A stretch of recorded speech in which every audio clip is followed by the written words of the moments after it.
अरे श्रीमती जी कुछ तो सस्ता लो। नहीं श्रीमान जी, सब बढ़िया लो। इसमें क्या खास बात है? थोड़े में ज्यादा स्वाद, यही तो है इसकी खास बात। क्या स्वाद है? अरे मेरे राजा, सबका राजा और प्योर मसाला। अब छोलिया हो या लोबिया, सफेद चने या काले चने, सब कुछ मजेदार बने।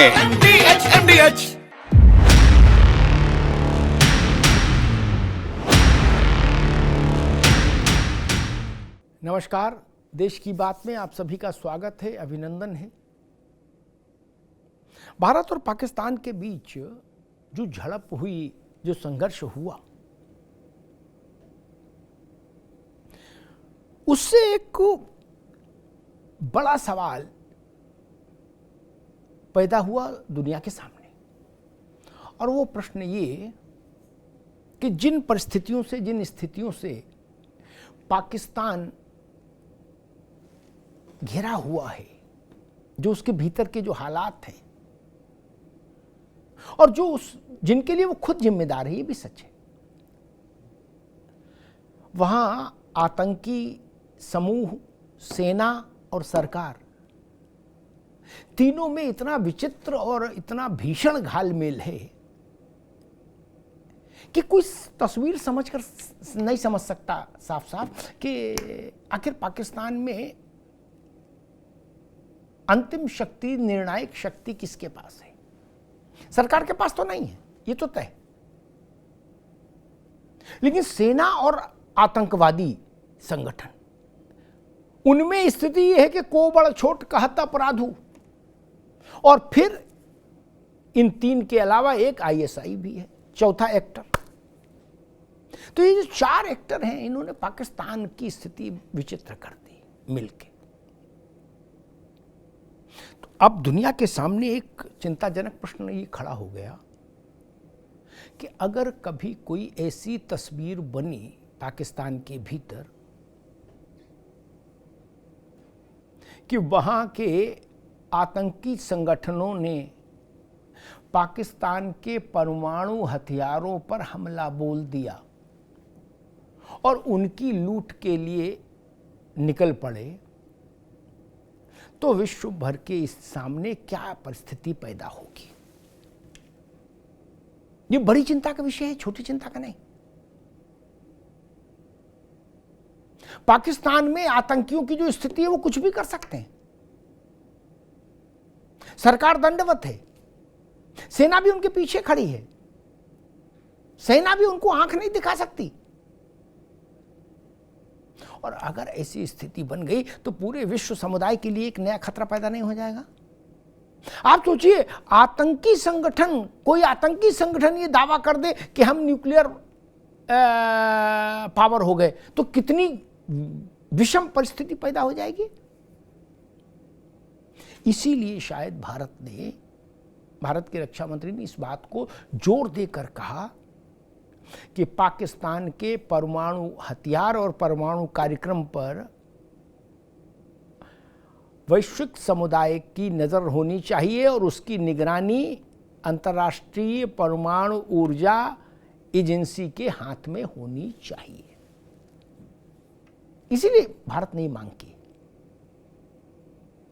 क्योंकि आप उस समय को जरा उसकी कल्पना करके देखिए कि हाफिज सईद और मसूद अजहर और इनके चेले चापड़ न्यूक्लियर वेपन्स लेके भाग रहे हैं पाकिस्तान में, यत्र तत्र सर्वत्र। सोचिए क्या परिस्थिति बनेगी। अभी तक तो बंदूक गोला यही लेके भागते रहे हैं, और उसमें अगर ये भी लेके भागे, क्योंकि पाकिस्तान का जो माइंडसेट है ना, वो भी बहुत गलीज किस्म का है। वहां के मंत्रियों की भाषा ये है कि हमारे पास पाव भर का बम भी है, 2 पाव का भी है, आधा पाव का भी है। इस तरह का जो नॉनसेंस सिलेबस है, ये केवल पाकिस्तान में पाया जाता है। अब भय के कारण, अपनी मूर्खताओं के कारण, अपनी अक्षमताओं के कारण पाकिस्तान ने, बताया जाता कि अपने न्यूक्लियर वेपन्स कई जगह दुर्गम परिस्थितियों में भी छुपा कर रखे हैं स्थितियों में। और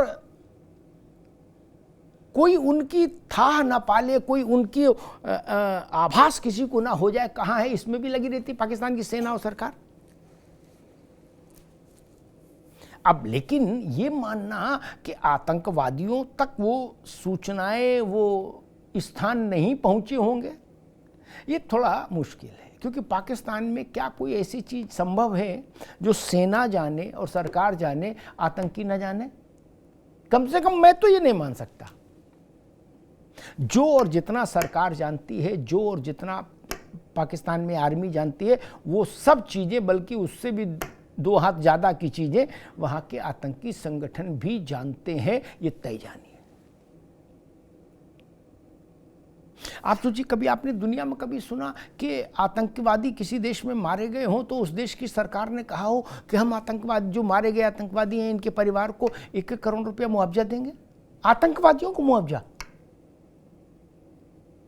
भारत ने जो आतंकी शिविर और ट्रेनिंग कैंप्स डिस्ट्रॉय किए ऑपरेशन सिंदूर के जरिए, ध्वस्तीभूत कर दिए 9 स्थान, उनका फिर से बनाने के लिए, उन पे रंगाई पुताई कराने के लिए, फिर से बना खड़ा करना, फिर रंगाई पुताई कराना और इंटीरियर डेकोरेशन तक की जिम्मेदारी पाकिस्तान सरकार ने सहर्ष अपने ऊपर ले ली है।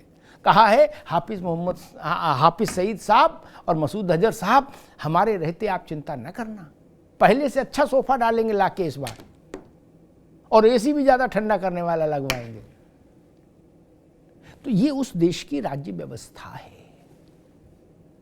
तो ऐसे में ये कैसे भरोसा हो सकता है कि पाकिस्तान की जो न्यूक्लियर कैपेबिलिटी है, जो परमाणु क्षमता है,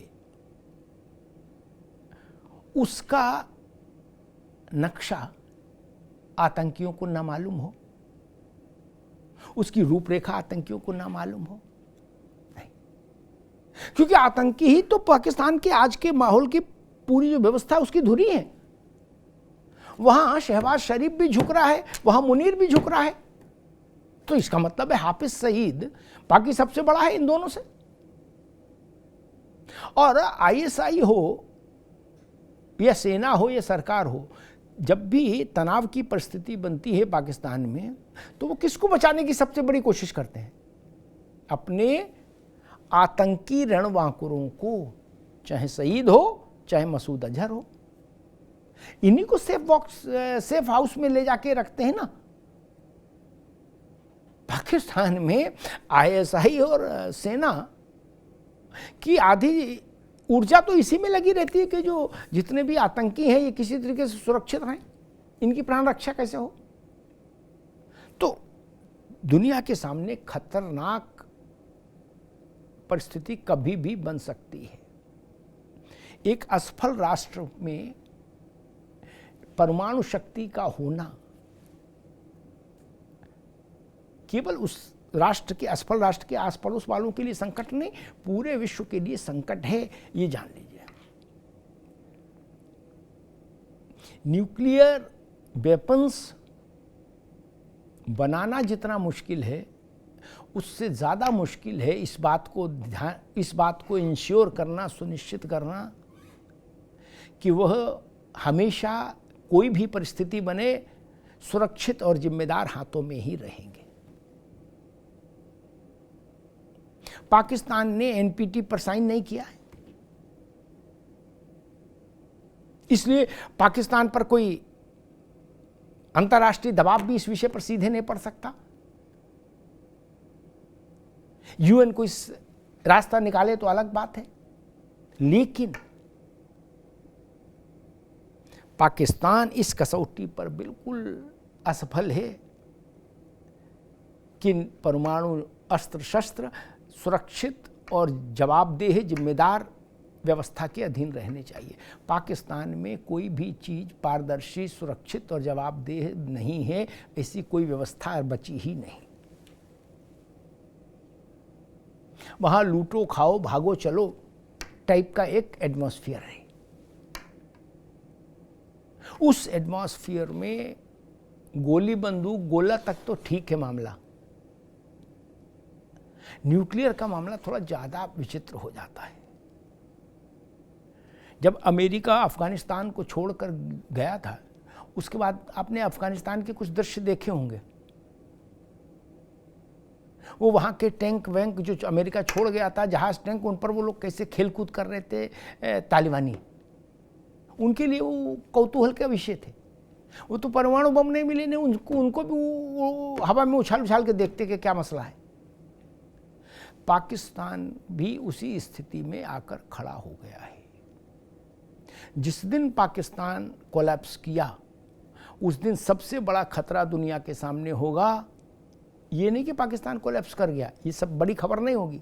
सबसे बड़ी खबर ये होगी दुनिया के लिए कि पाकिस्तान के न्यूक्लियर वेपन्स क्या सुरक्षित हाथों में हैं, या वो भी किसी हाफिज और किसी मसूद के अड्डे पर पहुंच गए। इस सबसे बड़ा खतरा है, सबसे बड़ी चुनौती है, इसको ध्यान रखिए। धन्यवाद।